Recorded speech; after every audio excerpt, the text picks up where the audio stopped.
Japan, one of the first countries to start tariff negotiations, um, was involved in it, and then more than 75 other countries uh, who are seeking deals with Washington says a couple things. Now, the one thing about all that was is exchange rates weren't part of the talks. Tokyo's negotiators ended up saying that as well. So what happened was is on April the 16th, it was said that Donald Trump touted big progress in tariff talks with Japan on Wednesday. In one of the first rounds of face-to-face negotiations since his barrage of duties on global imports uh, rolled markets and stoked recession fears. Now, Japan had not expected the president to get involved in Wednesday's talks, viewing them as a preliminary fact-finding mission, a sign that Trump wants to keep tight control over negotiations with dozens of countries expected over coming days and weeks. Um, Now, Tokyo had also been hoping to limit the scope of the talks to trade and investment matters. But announcing his involvement early Wednesday, Trump said thorny issues, uh, including the amount Japan pays towards hosting U.S. troops, were among discussion topics. Now, a great honor to have met with the Japanese delegations on trade. Big progress, Trump said in a social media message that contained no details on the discussion.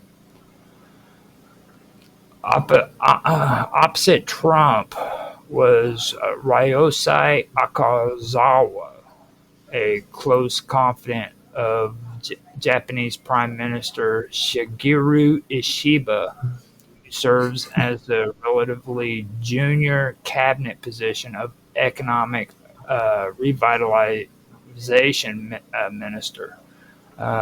Speaking to reporters after the talks, Akazawa gave a few details, but said the parties had agreed to hold a second meeting later this month, and that Trump had said getting a deal with Japan was a top priority. Exchange rates, which the Trump administration has said Japan and others manipulate to get a trade advantage, were not part of the talks. The dollar strengthened against the yen after his remarks on Forex, up to 0.5% on the day. Tokyo denies it manipulates its yen currency lower to get makes it export cheaper. That's a typo. Um, It's a very Okaza- tough one.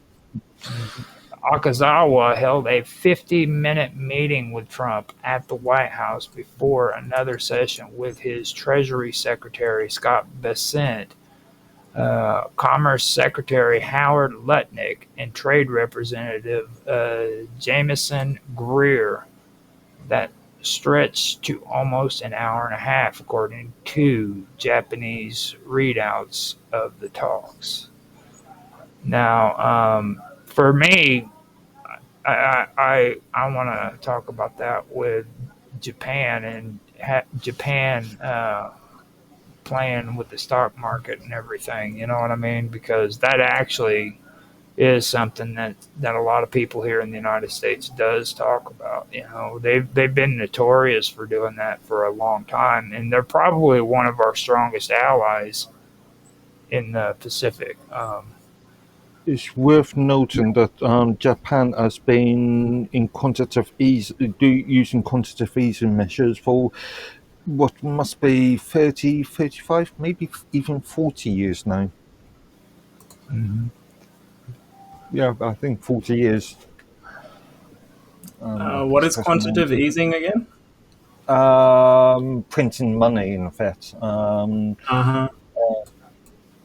Yeah, just printing money based upon no sort of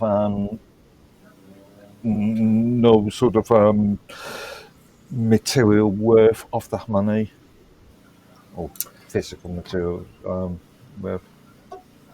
So it's not backed by gold or anything.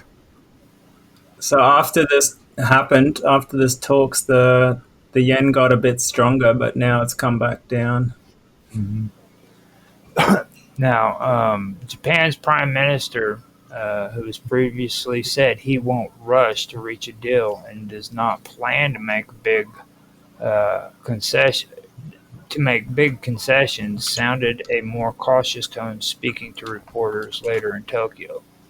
Of course, the negotiations will not be easy going forward, but President Trump has stated that he wants to give top priority to the talks with Japan, Ashiba said. Now, after that, we go into Italian Prime Minister Giorgia Meloni, and I don't know. Do you guys have anything to say about Japan and the negotiations going on there? Not specifically, but I'll let you read your next 2 points because I've got a few views on the tariff situation as a whole. Okay, now Giorgia Meloni heads to the White House on Thursday, according to this. And this has already happened to discuss tariffs imposed on the European Union with Trump, while Bessent has invited South Korea's finance minister to Washington for talks for the following week.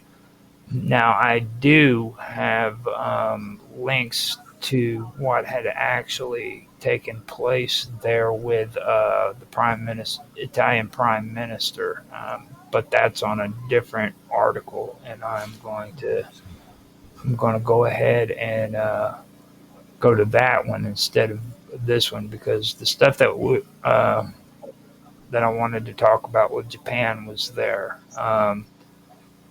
Now, on BBC, which I do not support, just so everybody knows, they did have an article. The last article I read came off of Reuters, and BBC is the next one. But they went into saying, for the moment, she no, from the moment she arrived at the White House, Georgia Meloni was warmly welcomed. Trump called her a great prime minister and said she had taken Europe by storm. Now, Meloni's visit to Washington today has been eagerly awaited after months of a trade standoff between the U.S. and the European Union. Meloni was seen as a Trump whisperer who Brussels hoped could help ease tensions. Speaking to reporters in the Oval Office, Trump was full of praise for his Italian counterpart, and Meloni seemed to say all the right things, as our Europe reporter Laura Gozzi notes. There was no announcement. Sorry, I was just going to say, of course, they're going to have to say the right thing, stay on camera. It's, a lot of this is as much PR as it is actual internal communications between the two parties. So, yeah, you've got to smile and shake the other person's hand while you're in front of the camera. Mm-hmm. Yeah, a lot of it is theatrical. It says here that the points that people don't understand, that when these politicians appear in front of the cameras, a lot of what they're doing is a much more of a sort of play, much more theatrical. 100%. That's why you always got to check out a politician's background. That's how you learn more about them, you know. When I first read about her, what stood out is that she was part of the European Conservatives and Reformist Party. I'm like, yeah, that sounds kind of good. But then here it says in 1992, she joined the Youth Front, which was a wing of the Italian socialist movement. So I'm like, oh, okay, a neo-fascist political party founded in 1946 by followers of Italian fascism. So, yeah, I don't know. We'll see. So keep an eye on her. Don't blink. So now, what happened is it says there was no announcement of a trade deal, but both leaders sounded optimistic. Trump also accepted Melania's invitation to Rome, though we don't know when it will happen. Okay, so basically that was just all staged, like you guys said, because there was actually no trade negotiations taken on. It was just camera, for people I remember a lot of this is not the leaders' meeting. It's done behind doors with diplomats and That's right. ministers. It's all for show, basically, and you got that beautiful Italian chick. Well, and so not all of it is made public, So, right. Well, I mean, some of it. take a look at Trump's background. Okay, look at all the things that all the people that were involved. Right, there's always been some blonde freaking hot chick in the background somewhere. You know what I mean? Like, Yeah. he's got this hot blonde Italian chick who's in power. Remember, Trump, first and foremost, is a business person. He's That's a marketer. right. He knows how to market Right. things. So, I'm not saying that he's always been successful, but he knows the principles of marketing. Mm-hmm. Now, Melania is now heading back to Italy to talk with U.S. Vice President J.D. Vance tomorrow. They could continue the discussions on tariff, defense spending, and perhaps ways to make the West great again. Which that's something that does need to be done. Like we need to make Europe and England and Australia great again, and maybe we could even get New Zealand in on the action too, make them great again, and Canada, 51st state all the way, dude. Well, I think we should define what that means, because right now, the way I see it is the entire West has been basically taken over by globalist forces, which are sort of the new a new type of monarchy of the world, which are the sort of founded by the international bankers, but then they've formed these multinational organizations like the United Nations and stuff like this, the WEF, and World Economic Forum. And they have a lot of think tanks around them, and it's all of these multi-billionaire people that are basically dictating the policies of all the Western nations, and they do it mainly through bribery and blackmail and various ways like that. I'm going to come back to the only way to get out of that is to stop electing people that support them, and so people need to become more aware of this fact so that we just don't elect these people. Yeah, I am going to come back to this point a bit later because there's another topic that is much more relevant to this. But this is down to this can be argued that it's down to things like the sort of Blairist idea of NGOs and Kangos. Mm-hmm.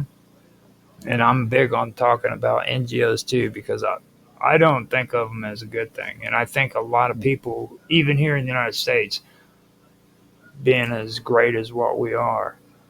I don't know if they were ever a good thing. I like the idea behind it, but they've definitely become a sort of tool for the rich to write off taxes and instill policies that they want. Yeah.